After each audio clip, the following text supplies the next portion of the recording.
Foque. A lusofonia em foco.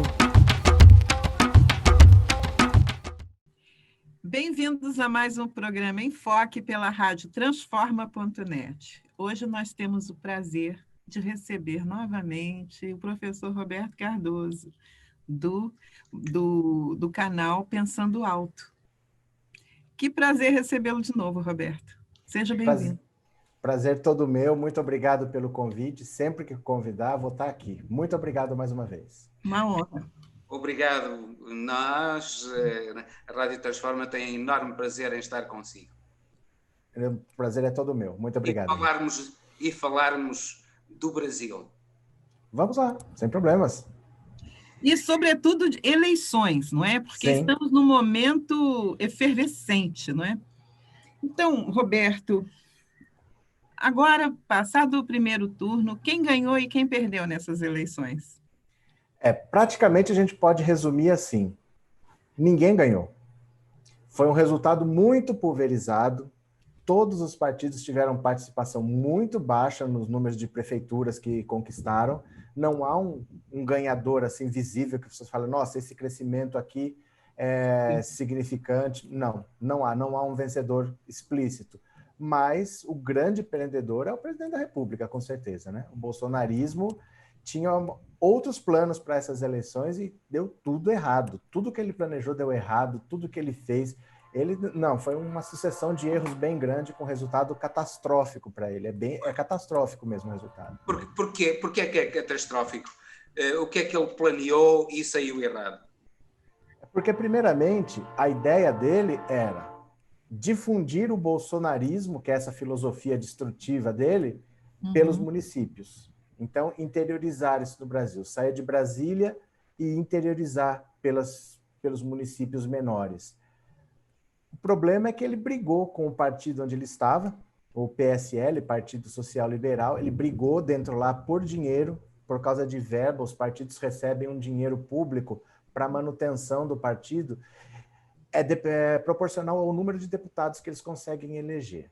Então, como na onda bolsonarista de 2018 eles elegeram 54 deputados, eles estavam recebendo mais ou menos 8 milhões de reais por mês para a própria manutenção. Isso dá mais ou menos 100 milhões de reais por ano, em 4 anos, 400 milhões de reais. Aí o presidente... É bastante dinheiro. O presidente do partido achava que o partido é dele, que ele tem que gerir esse dinheiro. E o Bolsonaro achava que ele fez o partido crescer, então ele deveria gerenciar esse dinheiro. Eles se chocaram por dinheiro. Bolsonaro falou, não, vou fundar meu próprio partido. A hora que ele falou isso em novembro do ano passado, eu já falei, não vai dar tempo.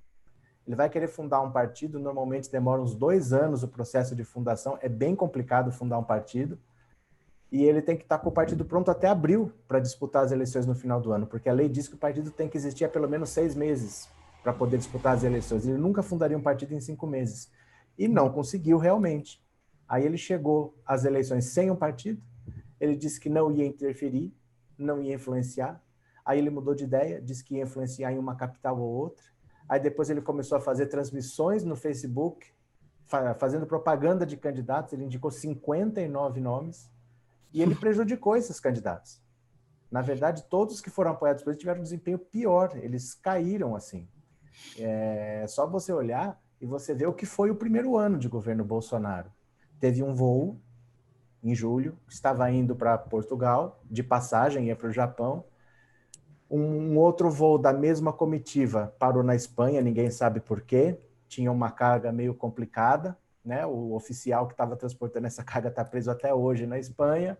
O voo desviou, foi para o Japão, quando voltaram, não voltaram pela Europa, voltaram pelos Estados Unidos, ninguém explicou o que aconteceu. 39 quilos de um material um tanto quanto ilícito, né? na comitiva presidencial. Brigas internas, filhos envolvidos com corrupção. No final do ano, o crescimento do PIB de 1,1%, né? Não gerou um emprego praticamente, o povo sem dinheiro. Vem uma pandemia, ele negacionista, dizendo que era uma gripezinha, um resfriadinho, que não ia acontecer nada. 160 mil brasileiros já perderam a vida e ele continua agora, ele está fazendo uma guerra de vacina. E ainda por cima está a dizer que os brasileiros estão a comportar como maricas. Sim, Sim, a última declaração foi essa, que a gente tem que parar de ser um país de maricas. E comportam-se como maricas. Sim, a última declaração foi essa, que nós somos um país de maricas, mas ele já falou assim também, que não precisava fazer quarentena, porque o brasileiro ele mergulha no esgoto, sai e não fica doente, então ele já disse que nós morávamos no esgoto e que não ficávamos doentes, que tinha sido estudado pela NASA. São essas frases que a gente tem que conviver. O troco foi dado nessas eleições. O povo não quer mais saber de Bolsonaro. As pessoas estão voltando para o tradicional e falando, chega de estagiário, chega de pessoa que nunca teve experiência. Bolsonaro nunca trabalhou na vida. Ele nunca teve um emprego na vida dele. Ele nunca administrou uma lanchonete, ele nunca administrou uma loja de sapatos, ele nunca trabalhou. Os filhos nunca trabalharam. Aí você acha desculpe, você acha que as pessoas realmente estão enxergando, Roberto? Você acha que está acontecendo isso? É porque você pode não enxergar, mas o prato vazio te faz entender o que está acontecendo. Porque pelo menos 40 milhões de pessoas, quando chegar o mês de dezembro agora, vão receber a última parcela desse auxílio emergencial por causa da pandemia. São pessoas que perderam o emprego, já receberam o seguro-desemprego, que já acabou o auxílio emergencial, e não têm a perspectiva de ter emprego. Não é que elas não têm emprego, elas não têm sequer a perspectiva de ter. Então essas pessoas não sabem o que vão ter para comer em janeiro. E o governo não sabe o que faz. Nós não temos ainda um orçamento na Câmara dos Deputados para o ano que vem. O ministro da Economia sequer mandou um projeto de orçamento para ser analisado pela comissão que tem que ser formada e que não foi formada ainda. Já estamos em dezembro, nós vamos entrar em 2021 sem um orçamento, sem saber o que o governo pensa. E as pessoas estão desesperadas, o que eu vou fazer o ano que vem? Não tem emprego, a economia não deslancha, não vai. O Paulo Guedes, que é o ministro da Economia, que é um louco, diz que o Brasil está crescendo em ritmo alucinante, né? Tá dizendo que ele está chamando isso de recuperação em V, porque caiu muito e agora está subindo muito. Só ele está vendo isso. Ele está completamente desconectado da realidade, Paulo Guedes. É assustador, assim. O Fundo Monetário Internacional também não está a ver isso, porque diz que no final deste ano o Brasil cairá de 7ª para 13ª economia mundial. O Fundo deve ser um tombo maior, porque isso eles estão dizendo baseados apenas no recuo da economia.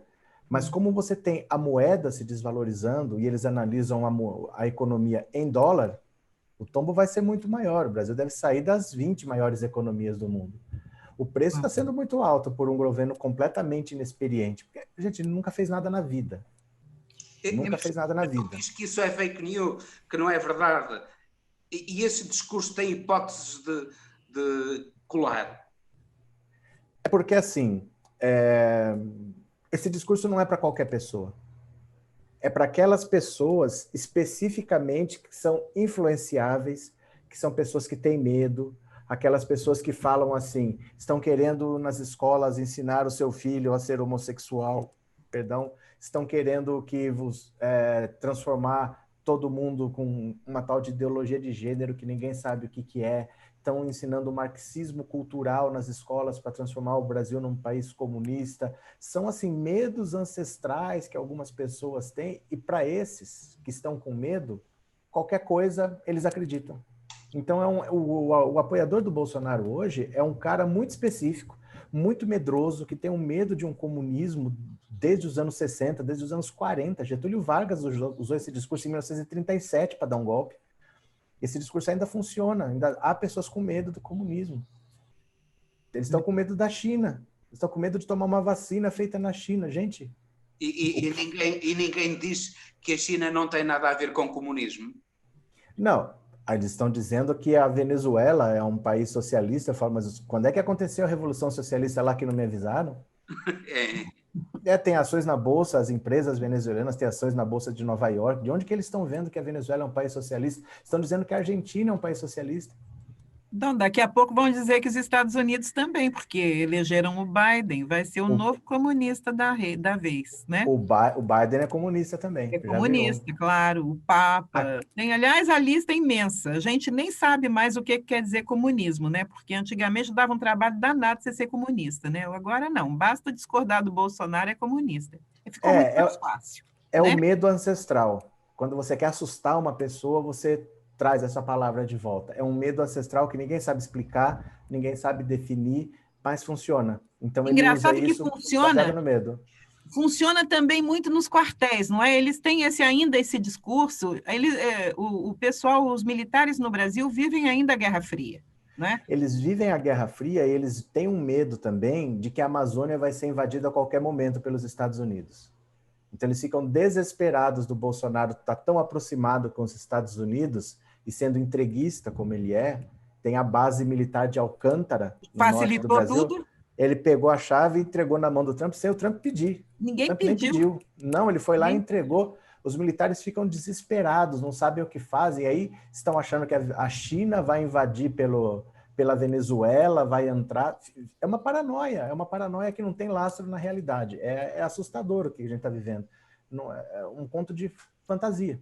Não tem lógica, não tem a menor lógica. E a religião tem algum papel nisso? A religião, não a religião em si, mas a obediência sem questionamento.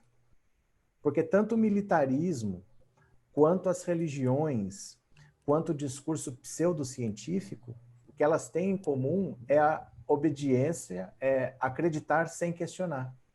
Se tem terraplanista, é porque o cara não se deu ao trabalho de 2 minutos ao Google perguntar: a Terra é plana ou é redonda? Mas ele não questiona. Alguém falou, fez um vídeo bonito, ele acredita. O religioso, ele também acredita no que o pastor, no que o padre fala, sem questionar. E o militar também. Então, essa mesmo tipo de pessoa que acompanha Bolsonaro, ele normalmente é a favor do militarismo, ele normalmente é religioso e ele acredita em toda a teoria conspiratória que você jogar, porque eles acreditam sem questionar. São pessoas sem pensamento crítico. A base é essa. Você acha que parte do resultado das eleições também foi influenciado pelas religiões, pelos pastores, ou por esses líderes? Dos dois lados. Tem a população que estava assim, em 2018, foi fomentado o ódio. Você só conseguiria eleger o Bolsonaro à base de ódio, né? Vendo fogo e tentando apagar com gasolina. Só assim você conseguiria eleger Bolsonaro. Mas essas pessoas que estavam com ódio em 2018 agora estão desesperadas, elas querem só sobreviver, eu quero sair dessa pandemia vivo. Então, se o cara é contra a vacina, eu não posso apoiar esse cara. Se o cara é a favor de destruir a Amazônia, eu não sou a favor de destruir a Amazônia, eu não sou a fim de matar indígena. As pessoas só querem sair vivas dessa situação. E aí elas estão se agarrando agora a políticos mais tradicionais e abandonando esses aventureiros por medo. Estão procurando uma tábua de salvação. As religiões estão com um pé em cada canoa, porque não são os fiéis, são os grandes líderes, que na verdade são líderes de empresas que têm interesses financeiros e que estão aliados a políticos. A maioria não é igreja, a maioria é uma fachada de igreja que por trás é uma empresa que quer lucro, apenas isso. E muitos têm fazendas, são grandes latifundiários, não é? É um dinheiro sem ao custo. agronegócio, né? É um dinheiro sem custo. É um dinheiro que vem limpo, não paga imposto, você não precisa entregar produto nenhum, quem tem que entregar é Deus, não é problema meu. Se não entregou, é você que não tem fé, porque você não mereceu, né? Não é problema, não tem custo esse dinheiro. Então eles fazem fortunas e eles nunca lutam por nada pelos fiéis, eles lutam pela igreja. Eles aprovam projetos de lei para perdão de multa das empresas, porque recebe o dinheiro de graça, não tem tributação, quando faz alguma coisa fora que teria que ser tributado, ainda conseguem perdão. Eles nunca lutam pelos fiéis. Então tem esse choque dos líderes tentando apoiar por interesse financeiro, mas também tem uma população que não sabe o que fazer, porque as pessoas estão realmente com medo do que vai acontecer em janeiro, quando acabar a última parcela do auxílio emergencial. Mês que vem, é a última parcela. Daqui 15 dias recebem a última. Não sabem o que vão fazer. Bem, mas o Edir Macedo e o Silas Malafaia e o Valdemir Santiago e outros sabem bem o que hão de fazer, não é? Claro. Qual foi a postura deles nestas eleições? Do Edir Macedo? Eles têm interesses muito claros, né? O interesse do Edir Macedo, o Edir Macedo tem um partido, ele tem um partido que é o Republicanos, é o partido onde estão o Flávio Bolsonaro, está o Carlos Bolsonaro, ele tem um partido, ele tem um projeto de poder. Ele quer fazer com o Bolsonaro a mesma coisa que a Rede Globo fez com a ditadura militar. Porque o Brasil teve o golpe militar em 64, a Rede Globo não existia. Em 65 ela foi criada as grandes emissoras eram outras, mas ela, colada no regime militar, se tornou, de longe, a maior empresa de comunicação do Brasil, e a família Marinho é a família mais rica do Brasil, a proprietária da Rede Globo. Então, o Edir Macedo quer grudar no governo Bolsonaro, apostar na perpetuação desse sistema para ser a próxima Rede Globo. Para ser a próxima família Marinho agora ser ele. Colar no poder para ver se consegue fazer a mesma trajetória. Eu vou assinar embaixo do que esse governo fizer para me beneficiar com verba pública. E com isso, os milicianos estão em que momento? Aonde eles entram? O problema é no seguinte, principalmente no Rio de Janeiro, várias áreas são dominadas por milícias. Então, ali, mesmo que o povo não queira votar, eles não têm opção. Eles precisam porque eu vejo, votar. Roberto, muita gente falando assim, não tem o que fazer, o Rio de Janeiro, as pessoas estão do jeito que estão e ainda votam como votaram. Mas as pessoas estão se esquecendo do fenômeno da milícia, que intimida, que bate, que ameaça, que acaba com o negóciozinho do cara que ele montou com tanta dificuldade para se sustentar e a sua família, não é? Então, eu recebi alguns vídeos e um deles a pessoa fala assim, eles sabem em quem a pessoa vota, eles sabem, mas eles sabem ou eles jogam e a pessoa acaba se entregando. Ele sabe que a pessoa já tem um viezinho para o outro lado, aí ele já vai intimidar aquela pessoa. É porque assim, é porque pessoas honestas não entendem como o submundo funciona. Você não tem opção, eles não vão fazer assim, olha, eu quero que você vote nisso daqui. Os grandes chefes das milícias, eles vão escolher um líder comunitário e vão falar, dessa comunidade aqui eu quero 10 mil votos. Se vira, senão a consequência é sua. E aí esse cara vai ter que se virar, senão a consequência é para ele, para a esposa dele, para a filha dele. Alguma coisa vai acontecer. Eles não vão chegar lá pedindo para as pessoas votarem. Alguém da comunidade vai ser incumbido de trazer o resultado. Se vira, eu quero isso. Senão você sabe como é que é. E já tem até um sucessor. Olha, esse cara aqui, se ele não cumprir, vai ser você. Então, esse cara que é o sucessor, às vezes já está ajudando o outro para não sobrar para ele depois da consequência. É assim, é na base do terror mesmo, é na base da pressão. E ai de quem não fizer. O Flávio Bolsonaro cansou de andar pelas comunidades dominadas pelo escritório do crime com o Adriano da Nóbrega, pedindo votos para ele mesmo e para Jair Bolsonaro. O Adriano da Nóbrega financiava a campanha deles, era dinheiro de milícia que elegia os políticos, e depois tinha essa parceria. Flávio Bolsonaro estava construindo imóveis em áreas de milícia. Esse dinheiro público do gabinete dele, que era desviado, financiava a construção de imóveis. Esses imóveis em áreas de milícia, imóveis irregulares, eram alugados. O lucro voltava por 2 restaurantes que estavam no nome da mãe do Adriano da Nóbrega. Tudo isso provado pelo Ministério Público do Rio de Janeiro, tudo no papel. Está na denúncia que foi apresentada à Justiça. E o Adriano da Nóbrega, a empresa dele chama-se Escritório do Crime, é um grupo de matadores de aluguel. Meu Deus. O que a gente pode falar? O cara chama Escritório do Crime. E ele tinha um plano de fuga para o Queiroz. O Queiroz, que era o agente que arrecadava o dinheiro lá, que foi parceiro de polícia dele. Tem vários assassinatos dos dois juntos. Adriano da Nóbrega e Queiroz. Queiroz, o chefe de gabinete do Flávio. Ele tinha um plano de fuga para o Queiroz, para a esposa do Queiroz e para a mãe do Adriano da Nóbrega. Eles iam dar um sumiço na mãe dele também. O próprio Adriano da Nóbrega ia financiar. Aí a esposa do Queiroz, tudo isso consta da denúncia oferecida à Justiça. A esposa do Queiroz falou, Adriano, ele já estava fugido por telefone. Adriano, nós precisamos que você nos proteja da seguinte maneira. Nós estamos vendo que só o Flávio vai sair ileso dessa história.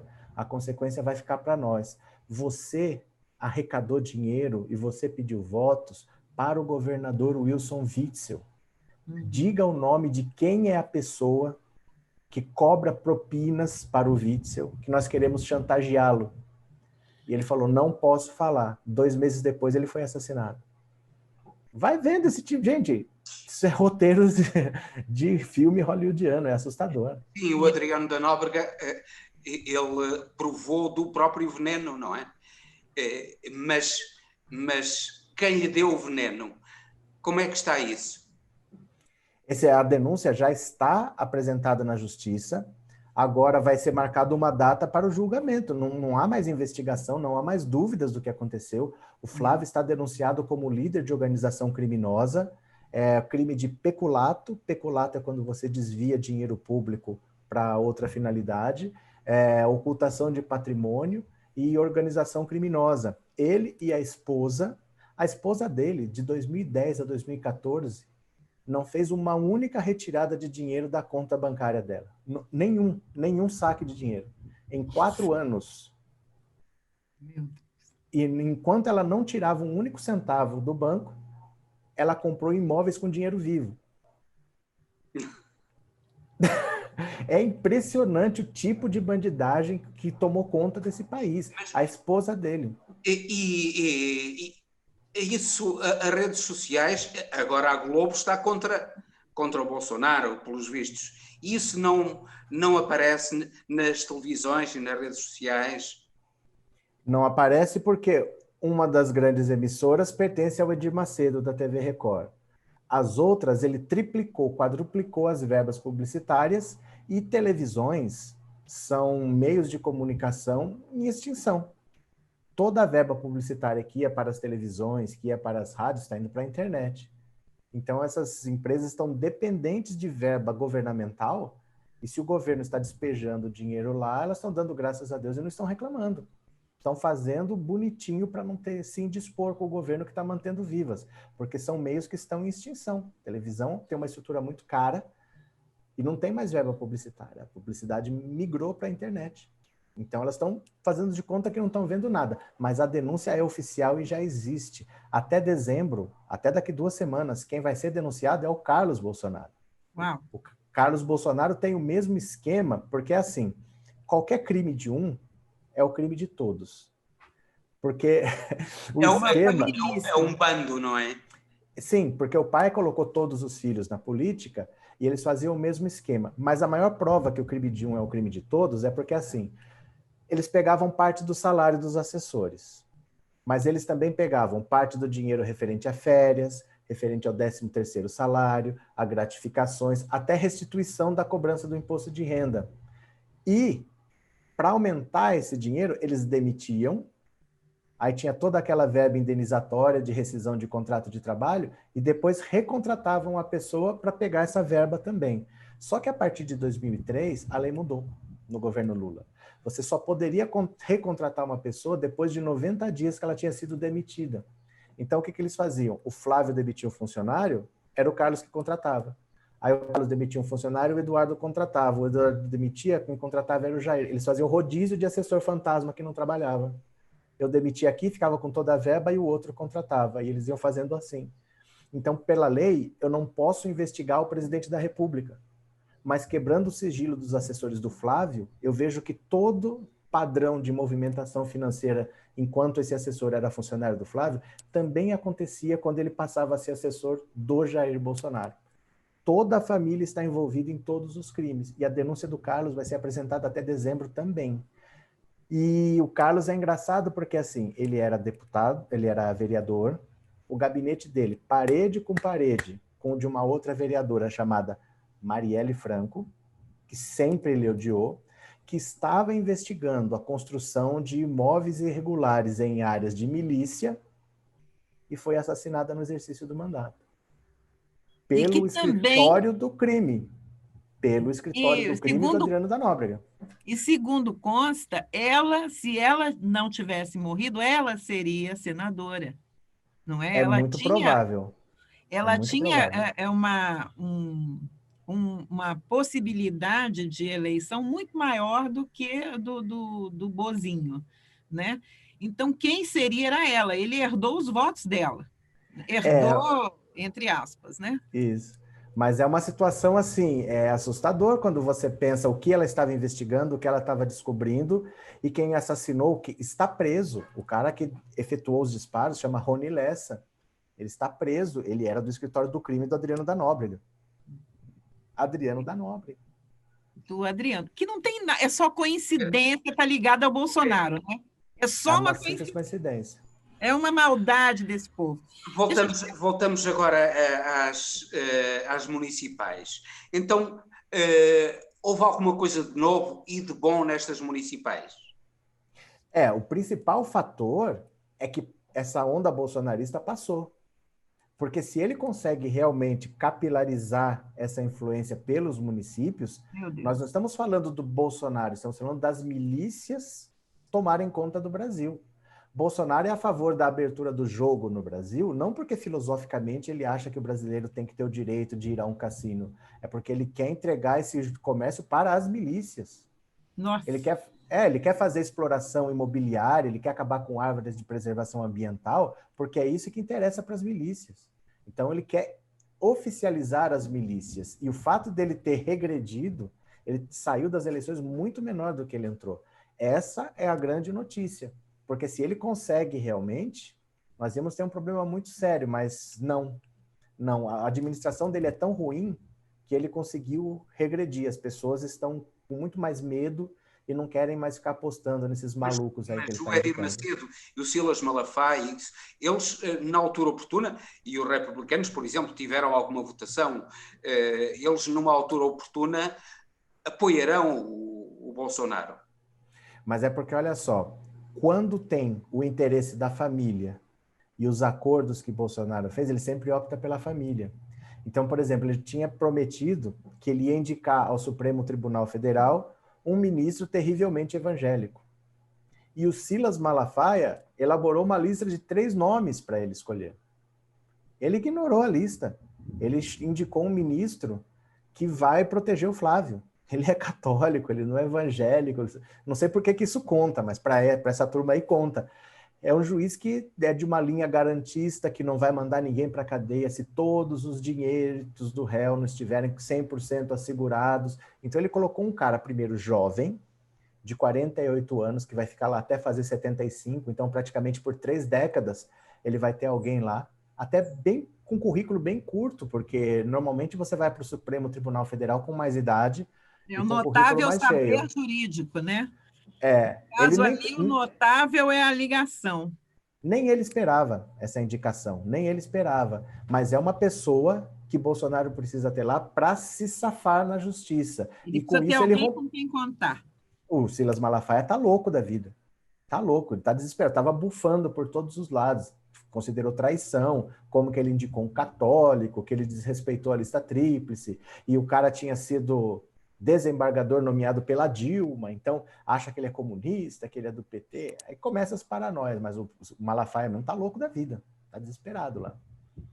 Você acha que tem como neutralizar essas influências das milícias e tudo? Você vê alguma possibilidade? Basta ser sério, porque se você se elege, você faz as regras. Quando você tem apoio popular, Bolsonaro foi eleito com 57 milhões de votos. Ele poderia chegar e falar, olha, o meu governo vai ser assim. Então eu quero pessoas comprometidas com isso, com isso, com isso e com isso. E a maioria vai estar com qualquer governo, de qualquer orientação, eles só querem estar perto da chave do cofre. Então eles vão te apoiar nos seus termos. Mas Bolsonaro não, o que ele fez? Não vou conversar com partidos, eu vou governar do meu jeito, eu vou fechar o STF, eu vou fechar a Câmara dos Deputados, bateu de frente com todo mundo e colocou a cabeça na guilhotina para sofrer o impeachment. Aí ele teve que chegar para aqueles 200 e tantos deputados do chamado Centrão e negociar nos termos deles. Se no começo do mandato ele chama o Centrão para conversar, ele negocia nos próprios termos, mas não, teve que aceitar o que o Centrão queria, com a faca no pescoço, e entregou tudo. Ele praticamente terceirizou o governo para não sofrer um impeachment. Então dá. A única coisa que o mantém longe do impeachment é o Centrão. Porque ele tem 54 pedidos de impeachment. Tem. Mas assim, o Centrão, ele parece que ele se vende. Mas ele não se vende, ele se aluga. Então não é que ele abrace, ele vai morrer abraçado com o Bolsonaro, não. Do mesmo jeito que ele está aqui, ele pula para o vice e deixa o impeachment acontecer. Eles vão onde o dinheiro estiver, eles não têm nenhum alinhamento ideológico, eles não têm nenhum interesse que não seja o dinheiro, eles estão aqui, mas amanhã eles podem estar ali. E é frágil esse tipo de aliança. E isso só acontece porque Bolsonaro é um político fraco. Ele não sabia o que ele queria para o governo, ele não tinha noção do que ele estava fazendo, não fez as alianças nos termos dele, teve que fazer nos termos dos rivais para não sofrer o impeachment. Então, nessas eleições municipais, o recado foi dado. Se ele está pensando em se reeleger em 2022, ele precisa mudar tudo. E ele tem capacidade de mudar tudo, porque até agora ele só teve um discurso, que é o discurso antipetista. Ele não tem outra coisa para falar. Ele é capaz de mudar para tentar uma reeleição? Essa é a dúvida. Ele é capaz de fazer alguma coisa de diferente? Ele é capaz de administrar? Nunca administrou um boteco de esquina? Mas não era ele é capaz? Não era ele, não é suposto ser ele a administrar. Era o Guedes a administrar. Então, ele dizia... o interessante é isso, ele nunca mentiu que ele era um incompetente. Qualquer pergunta econômica que fazia, ele respondia: eu não entendo de economia, mas eu vou ter o ministro da economia. Eu não entendo de saúde, mas eu vou ter o ministro da saúde. Aí no Ministério da Saúde ele põe um militar.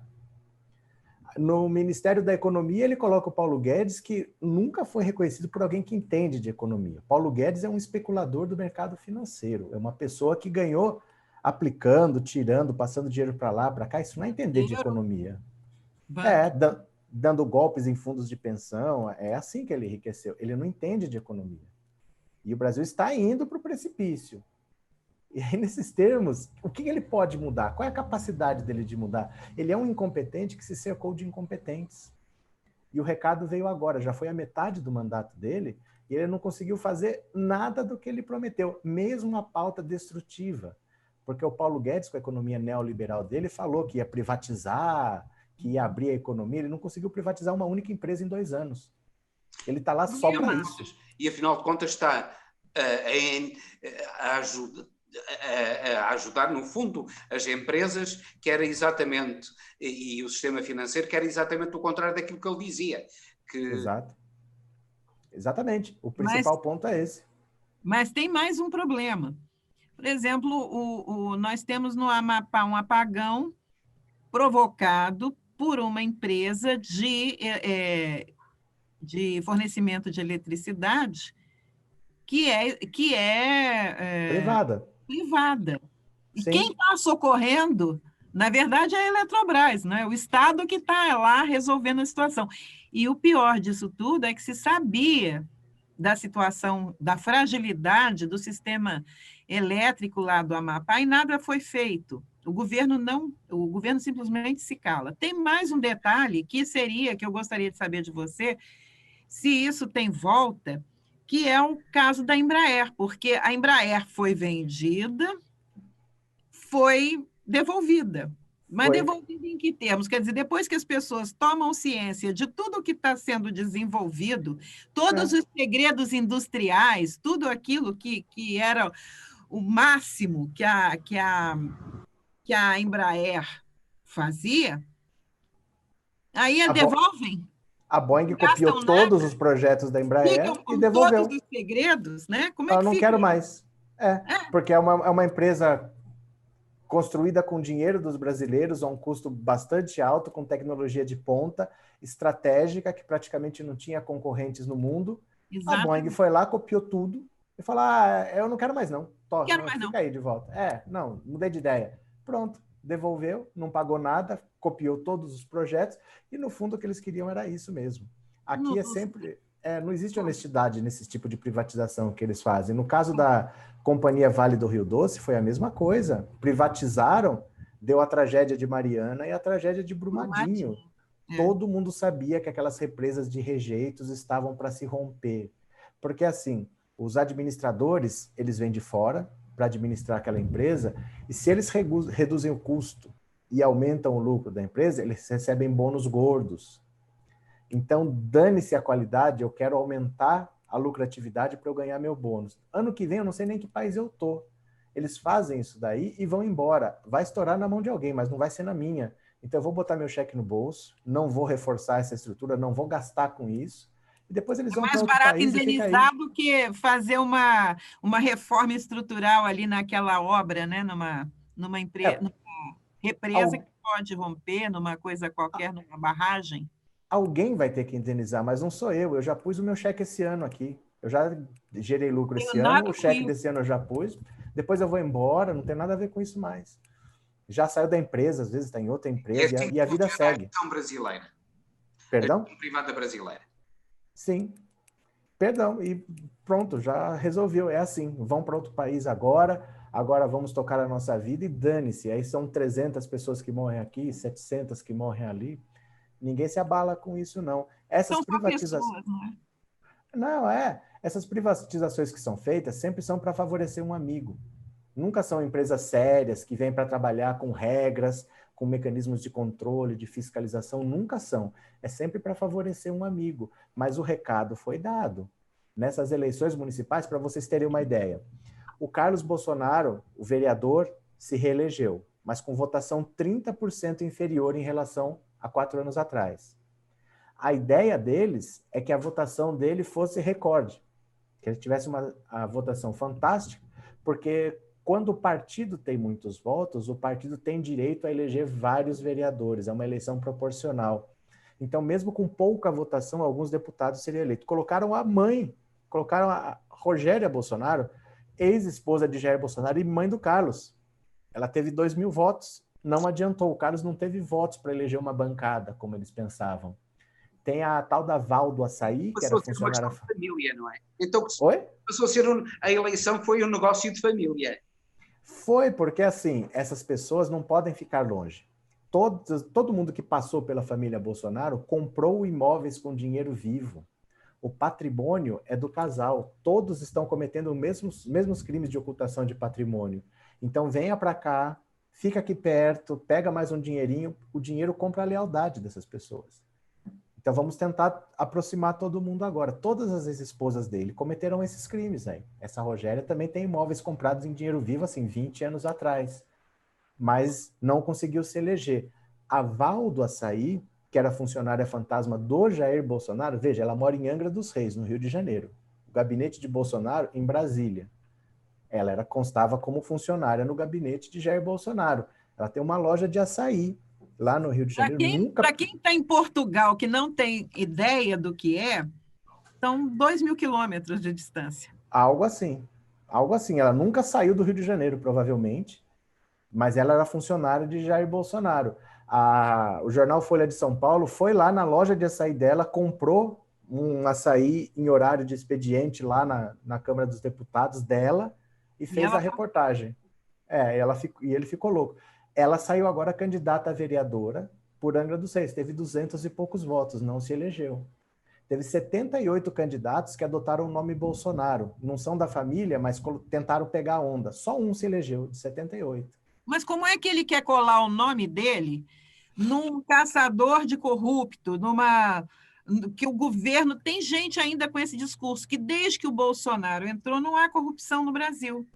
Por isso ele acabou com a Lava Jato, porque não há corrupção. Não é? Mas tem inquérito aberto, tem um inquérito que investiga a corrupção na SECOM, assim, a Secretaria de Comunicação. Mas há esse discurso, e há gente ainda que comprou esse discurso. Tem, mas eu ouço também as pessoas dizerem que não há corrupção. Há inquéritos abertos sendo investigados pela Polícia Federal na SECOM, a Secretaria de Comunicação, porque o secretário era o Fábio Weingarten, ele tem uma empresa de marketing, não sei do que lá. A SECOM, que é a empresa de comunicação, solta a verba publicitária para televisões como a Record, a Rede TV e tal, e essas empresas contratam a empresa do Fábio Weingarten, e ele mentiu que tivesse essa empresa. Então é claramente um conflito de interesse que é proibido por lei, e isso está sendo investigado, isso não é suposição. Há corrupção, sim, declaradamente.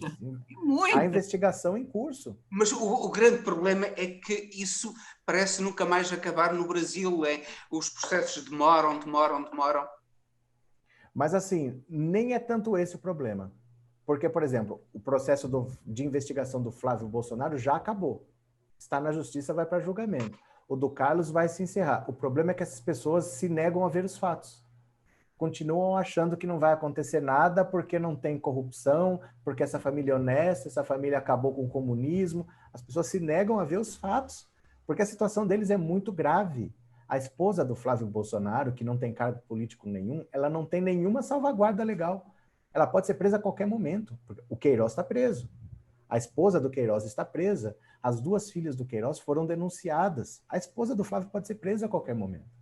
O Flávio é senador, ele para ser preso ele precisa ter um mandato cassado antes. A esposa não. A situação deles é muito complicada. O Carlos vai ser denunciado, ele é vereador, ele não tem imunidade parlamentar para nada. Então a situação deles é muito séria, mas as pessoas vivem como se não existisse. As investigações estão andando, o Ministério Público do Rio de Janeiro foi para cima deles, vão encerrar as investigações do Carlos também. Olha, só para você ter uma ideia, existem os inquéritos, tem o da rachadinha do Flávio, do gabinete dele, tem o do Carlos, mas também tem um inquérito lá no STF, é um inquérito sigiloso que investiga aquelas manifestações antidemocráticas. Envolve o gabinete do ódio, que é administrado pelo Carlos Bolsonaro e o Eduardo Bolsonaro. Tem o outro inquérito das fake news, que também investiga, chega no gabinete do ódio, Carlos e Eduardo. Tem também uma CPI, uma comissão parlamentar de inquérito das fake news. Tem mais um inquérito da interferência na Polícia Federal, que Jair Bolsonaro vai ter que sentar na frente da Polícia Federal para prestar depoimento presencial. Vai sentar ali como réu, ou não como testemunha, ele vai sentar como investigado, como réu. Ele vai sentar na frente da Polícia Federal. Tem mais 7 ações no Tribunal Superior Eleitoral pedindo a cassação da chapa Bolsonaro-Mourão, que pode destituir os dois da cadeira de presidência da República. É uma situação muito complicada da família deles. É que esses malucos não ligam para os fatos. Danem-se os fatos. Eu estou preocupada com uma coisa, Roberto. Não haverá também uma certa intimidação, porque às vezes a gente vê uma notícia, fulano de tal vai julgar tal coisa, vai fazer tal coisa, agora o Bolsonaro cai, agora o filho vai ser preso, daqui a pouco aquela pessoa, aquele juiz, aquele ministro já nega que tinha dito, ou muda a ideia, ou manda arquivar. Será que não está havendo uma certa ameaça, uma intimidação, para que as coisas caminhem? É porque para você mexer com o presidente da República não bastam os fatos, precisa haver uma conjuntura. E a conjuntura está mudando. O problema é esse. Um presidente que acabou de ser eleito, tinha crimes eleitorais evidentes, todo mundo sabia que tinha, mas você caçar um presidente que acabou de ser eleito com 57 milhões de votos é uma situação conjunturalmente complicada. A situação mudou. Bolsonaro hoje é uma pessoa que traz prejuízos. O que interessa não é a lei, o que interessa não é o que o povo quer, o que interessa são os empresários, que já perderam dinheiro por 2 anos, vão ter que perder mais 2, correndo o risco de Bolsonaro se reeleger e jogar uma década pela janela. Então, o interesse econômico pode tirar Bolsonaro de lá, porque a administração dele é catastrófica. E eles não vão ficar perdendo dinheiro até onde eles bem entenderem. Bolsonaro foi colocado lá para implantar... Bolsonaro não era para estar lá. A verdade é essa. Bolsonaro é um acidente de percurso. A direita fez vergonha nessa eleição de 2018, não conseguiu viabilizar uma candidatura, não tinha ninguém, olha... Não tinha Alckmin, não tinha Amoedo, não tinha ninguém. Não teve ninguém. Então vai tu mesmo. Mesmo né? prendendo Lula... Não tinha uma candidatura viável. Vai, meu filho, vai ter que ser você. Mas não vou morrer abraçado com ele, perdendo dinheiro por 4, talvez 8 anos. Então, nesse momento, já está muito claro de que não vai acontecer nada do que eles pensavam. O Bolsonaro não é a pessoa para estar na presidência agora. Já havia uma crise econômica, uma crise política, veio uma crise sanitária. E ele preocupado em salvar os filhos da cadeia. Ele só está preocupado com isso, não colocar os filhos na cadeia. Os empresários não vão ficar olhando para isso. Quem manda é o dinheiro, né? Claro. É aquilo que você falou no programa, né? Siga o dinheiro, né? Siga a grana. Infelizmente é isso. Infelizmente é isso que manda, porque assim, se você for olhar crimes, tem aos montes, tem crime aos montes aí. Você escolhe o crime que você quiser usar para tirar Jair Bolsonaro de lá. O problema não é que falta um crime, ou falta provar, falta investigar, falta uma conjuntura. E já se chegou a uma conclusão que diga assim, não dá. Nós não podemos ficar mais 2 anos com esse cara que brigou com a China, que é o nosso maior parceiro comercial. Brigou com a Argentina, disse que a Argentina estava elegendo ladrões de esquerda. Brigou com o Macron, brigou com a França, brigou com a Angela Merkel, brigou com a Michelle Bachelet do Chile, brigou com o Biden, que nem tomou posse. Quer dizer, ele queria se alinhar aos Estados Unidos, estava brigando com a China para se alinhar aos Estados Unidos. Agora ele brigou com o Biden sem tomar posse. O cara não teve a chance de fazer nada, ele já está brigando, até agora não reconheceu a vitória dele. Quer dizer, a China já começou a comprar soja da Tanzânia, quer diminuir a dependência da soja brasileira. O maior comprador de produtos brasileiros era a Argentina. A Argentina já está comprando da China. A Venezuela percebeu que ela não tem indústria própria, compra tudo do Brasil, precisa se industrializar. Está trazendo empresas chinesas para industrializar a Venezuela. O Brasil está completamente isolado no cenário mundial. Isso é prejuízo não para nós, é para os empresários mesmo. Eles não vão ficar vendo o Bolsonaro destruir a economia do Brasil. O Brasil vai levar décadas para se recuperar disso daí. Pois é. E agora nem tudo é notícia desagradável na eleição. Nós tivemos ainda a eleição de várias mulheres negras, tivemos lideranças negras importantes, tivemos quilombolas, tivemos indígena, não é? Então, você acha que com essas eleições é possível que alguma parte dos desmontes das políticas de ações afirmativas e políticas sociais importantes pode ser recuperada nos municípios? Pode, mas assim, as eleições municipais, elas são completamente descoladas do cenário nacional. Uhum. Porque assim, quando eu vou ao supermercado, eu encontro o prefeito. Quando eu vou à padaria, eu encontro um vereador. Eu nem sei de que partido eles são. Então, na eleição municipal, a pessoa quer resolver o problema da rua dela, aqui, ó, que tem um buraco, aquele rio ali que transborda. Ele não está preocupado com a geopolítica, qual que é o alinhamento da pessoa. Então, já é uma eleição meio descolada do cenário nacional. E houve o crescimento de um partido de oposição chamado PSOL, que é Partido Socialismo e Liberdade, que é como se fosse assim, é um PT jovem. Vamos explicar assim, o Partido dos Trabalhadores do Lula, só que uma versão jovem. Isso para o Bolsonaro é terrível também. Uma porque ele já odeia o PSOL desde a Marielle Franco, desde o Jean Willis, que ele tem ódio desses dois aí sanguíneo. Historicamente, né? Ele tem um ódio sanguíneo por esses dois. Mas ele vai atacar quem agora? Porque ele só tem o discurso antipetista. Se o PT se enfraquecer, nem esse discurso ele tem mais. Então, o crescimento do PSOL, como é que ele vai atacar agora o Guilherme Boulos em São Paulo? Ele não tem um discurso anti-PSOL, ele tem um discurso anti-PT. Né? Um partido que nunca governou nada, é um partido novo. O que ele vai atacar? É um partido que está surgindo, que não tem um histórico para você atacar. É complicado para ele o crescimento do PSOL. A Manuela Dávila, em Porto Alegre, é um núcleo bolsonarista ali.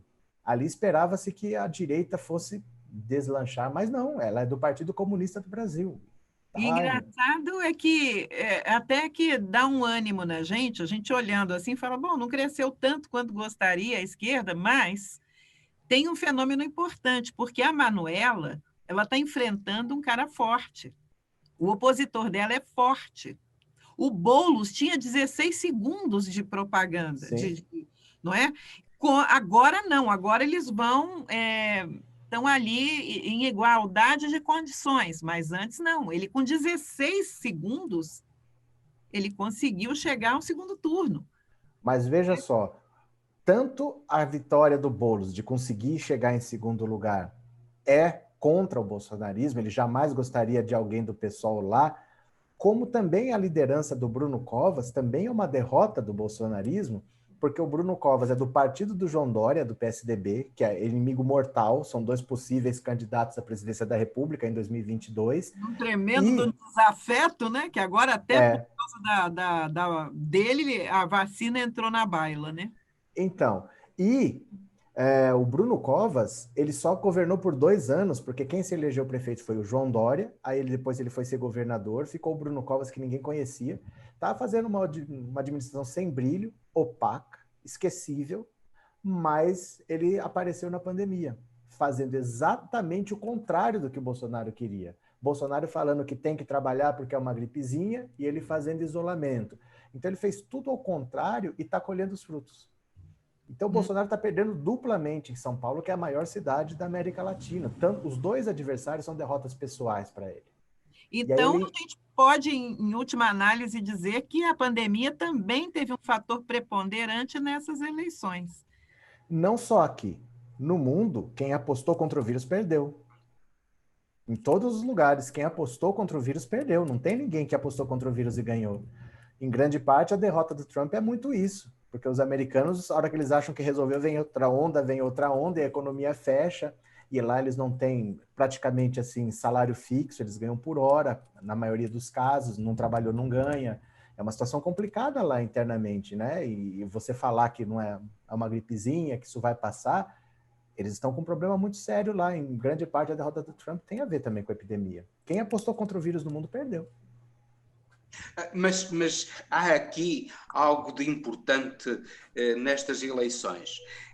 O haver uma muito maior representatividade feminina, negra, quilombola, até indígena, sendo eleito, o que sucede pela primeira vez na história dos municipais do Brasil, isso não irá ter influência futura em eleições a nível estadual e a nível nacional?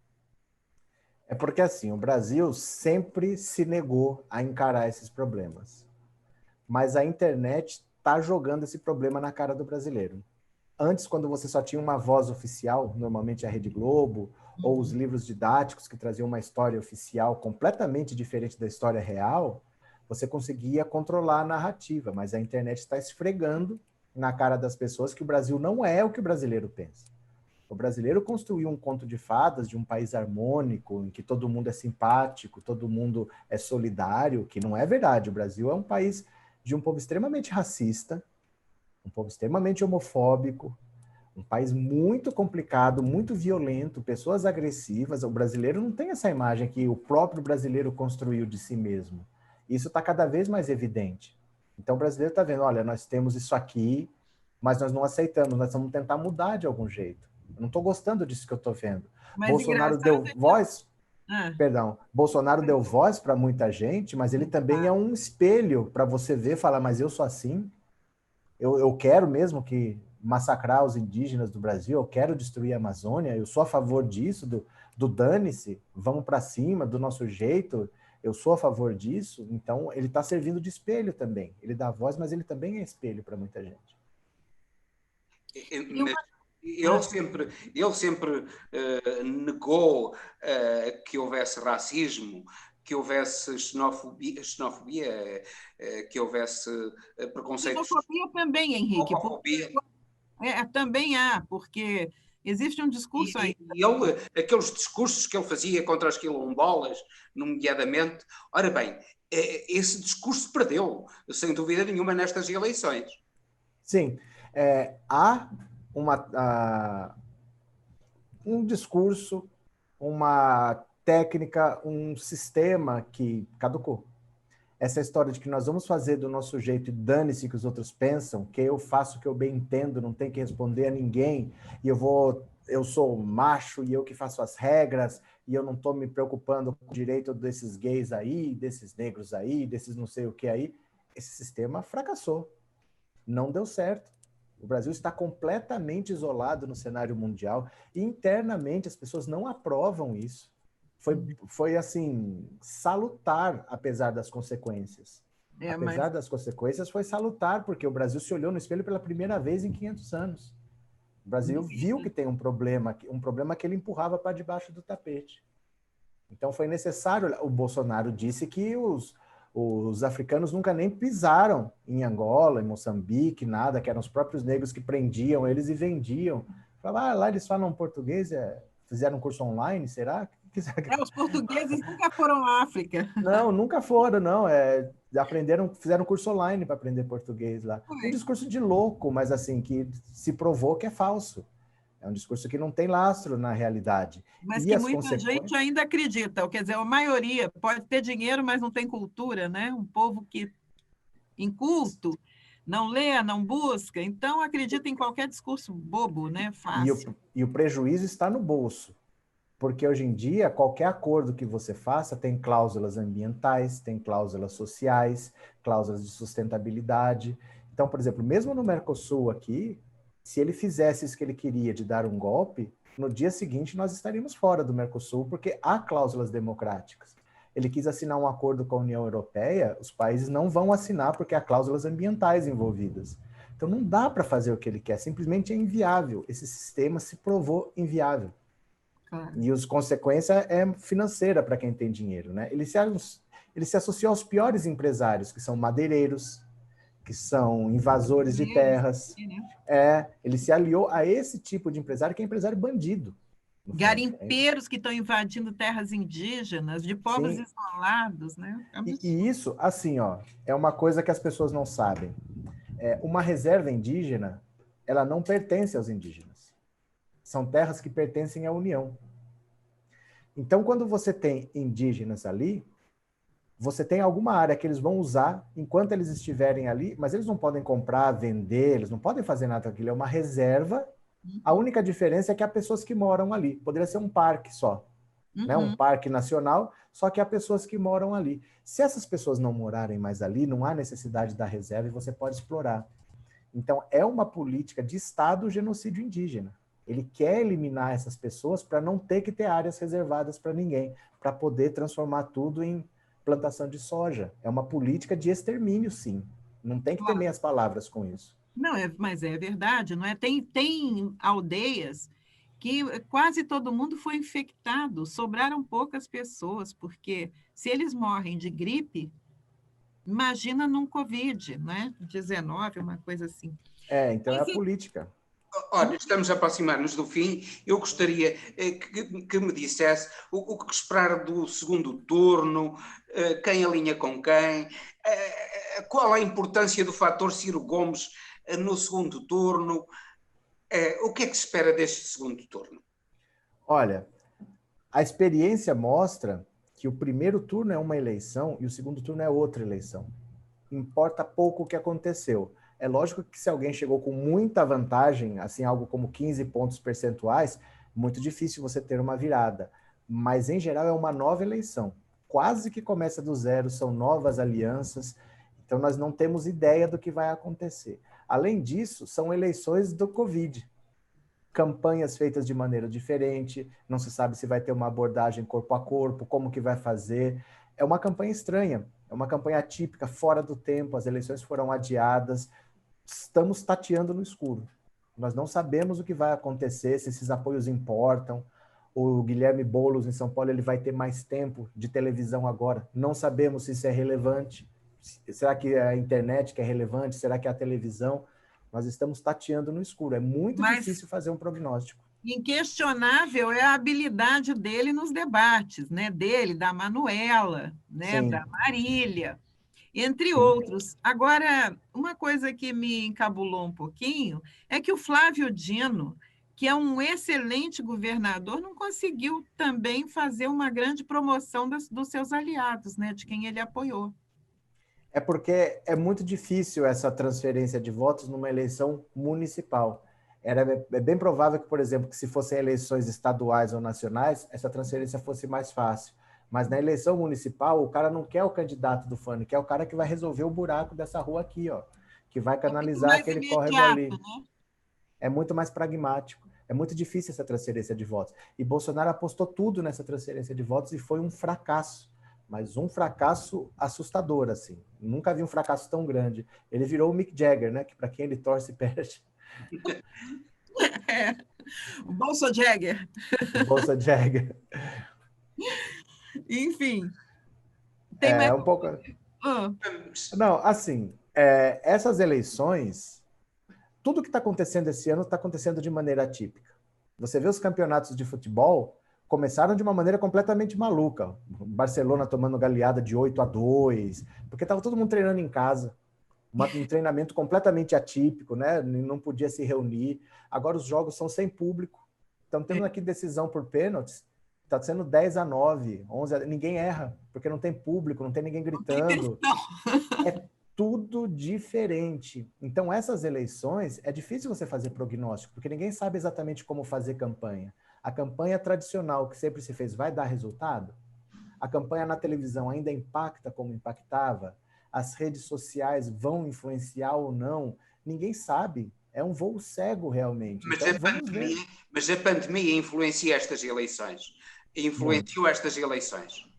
Muito, muito. Não só os efeitos da perda de vidas, o aspecto econômico, como o aspecto prático de como se faz uma campanha. Agora, uma campanha completamente diferente. Eu queria te fazer uma pergunta colada a isso. E as fake news? A gente já sabe lidar com as fake news? O público, em geral, o eleitor e o candidato, eles já estão sabendo lidar com fake news, neutralizar de alguma forma? É porque, Ou assim, ainda tem papel? é porque nas eleições de 2018, como aquilo era uma novidade, enquanto você estava impactado por uma notícia assustadora que você não entendia, vinha outra, vinha outra, vinha outra, e você via o Bolsonaro crescendo, mas vinha outra notícia, você não sabia para onde olhar. Agora que esse fenômeno já está mais conhecido, a fake news está vindo depois. Então, depois de um fracasso qualquer, veio uma notícia para tentar encobrir. Então, o efeito já não está sendo o mesmo. Antes, com o Bolsonaro crescendo, e ao mesmo tempo que ele crescia, vinham as notícias, era uma situação. Agora elas estão vindo atrasadas. Depois que o estrago já está feito, aí vem o Celso Russomano falar de fraude na eleição. Cara, o cara com 30%, terminou com 10%. Vai dizer que teve fraude? Enquanto ele estava ganhando, ele não dizia que tinha fraude. Então, essas fake news que estão vindo depois, está ficando evidente que é choro de perdedor. Elas não estão tendo o mesmo impacto. Elas continuam acontecendo, estão atacando muito o Guilherme Boulos, estão falando que ele é metido com organizações criminosas, tudo, mas nós já estamos acostumando com esse discurso. A verdade é essa, com essas mentiras. Nós já estamos meio que vacinados contra isso. Não contra a Covid ainda, mas contra isso já estamos. Já é um tipo de vírus que a gente já está conseguindo evitar, já tá bom, né? Pode-se enganar muitos, muito tempo, mas não se pode enganar todos todo o tempo, não é? Não dá, não dá. Nós chegamos num ponto assim que as pessoas já estão saturadas dessas notícias, essas notícias malucas. Não, agora vai vir um disco voador que vai pousar em cima do Cristo Redentor, vai transformar o Brasil em candomblé. Gente, ninguém mais está ligando para isso. Está perdendo o efeito e, principalmente, estão vindo atrasadas. Depois que o estrago já está feito, vem uma mentira para tentar encobrir. Então, nem está colando mais. As pessoas olham e falam, tá, esse cara agora acho que eu vou acreditar nisso. Então, as notícias resultantes desta eleição acabam por ser boas. No fundo, aquilo que resulta daqui é bom. Não só na derrota daquilo que é mais repugnante no Brasil, mas Sim. também da vitória, de algumas vitórias, nomeadamente de linhas justas, como a representatividade feminina, negra, os quilombolas, os indígenas, os homossexuais, etc. Tudo isso, essa eleição que representa uma derrota do preconceito e uma vitória dos princípios essenciais da liberdade, da solidariedade e do progresso, não é? É uma vitória da civilidade, no fundo, apenas isso, né? É uma vitória da civilidade. E qualquer pequena vitória é uma vitória muito grande, porque estamos no meio de uma pandemia. Ninguém sabia como seria a campanha. Ninguém sabia como que é. Não posso mais fazer comício, eu não posso andar no meio das pessoas. Como vai ser? Então, qualquer coisa que se conquistou foi numa situação extremamente adversa. Então, eu acho que até seria difícil ter uma vitória maior do que essas pequenas vitórias. Eu acho que seria inviável, seria difícil você ter um grande vencedor das eleições, porque o cenário é muito atípico. Então, nesse cenário caótico em que foram disputadas essas eleições, até 2 meses atrás, ninguém sabia a data da eleição. Ninguém sabia quando ia começar a campanha. Então, nesse cenário caótico, essas pequenas vitórias são grandes vitórias, sim. O grande perdedor é Jair Bolsonaro. Há muitas perspectivas e ele começa agora a entrar num inferno astral que esse mês vai ser difícil para ele. Esse mês vai ser bem complicado. Vamos ver o que acontece. Bem, estamos a terminar, terminamos em beleza. Então, eu não sei, Lorelai, queres dizer mais alguma coisa, perguntar mais alguma coisa ou só nos despedimos? Eu queria só perguntar a você qual é a sua aposta na opção do Ciro? Será Boulos, será o Covas ou será Paris? Pois é, então, para prefeito de Paris, né, se a eleição fosse para a prefeitura de Paris, não de São Paulo, eu já saberia onde ele está. Mas o Ciro, ele está se tornando irrelevante. Porque ele está sendo enxergado pela esquerda como direita. Mas ele está sendo enxergado pela esquerda como direita e pela direita como esquerda, porque cada hora ele está numa canoa. Do lado, né? Ele não se define, né? ele ataca o PT, aí depois ele tenta dizer que ele que sabe de economia, porque ele também é formado em direito e ele já foi governador, ele tenta se colocar como uma opção para a direita, uma opção para a esquerda, e ele está se tornando irrelevante. A verdade é essa. Não sabemos o que ele vai fazer, mas ninguém está muito preocupado também. Ele está se jogando numa vala comum, onde não era para ele estar, mas ele se colocou lá. Pois é. Então, agora nós caminhamos realmente para o final, e eu queria agradecer a você, Roberto, imensamente por se dispor a vir aqui conversar conosco.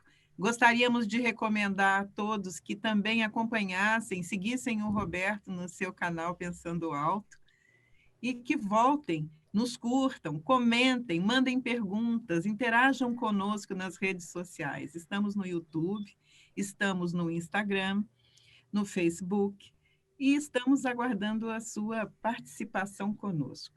Se inscrevam no nosso canal, curtam-nos e divulguem o nosso trabalho. Muito obrigada. E pedimos que subscrevam o canal da radiotransforma.net no YouTube, que é muito importante para nós. É muito importante para defender esses princípios que referimos, a liberdade, a justiça, a fraternidade, o progresso, isto é, a civilidade, como muito bem disse o Roberto. Numa palavra, a civilidade. É o que nos trouxe até aqui, né? O que nos tirou das cavernas, esse princípio básico. É o que nos tirou das cavernas.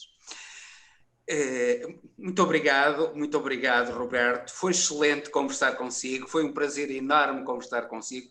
Penso que a sua serenidade, o seu saber transmitem uma mensagem muito importante para quem o escuta. Muito obrigado e até uma próxima vez. Um grande abraço para si. Agradeço muito, estou à disposição. Um grande abraço a todos. Obrigada, até o próximo Enfoque.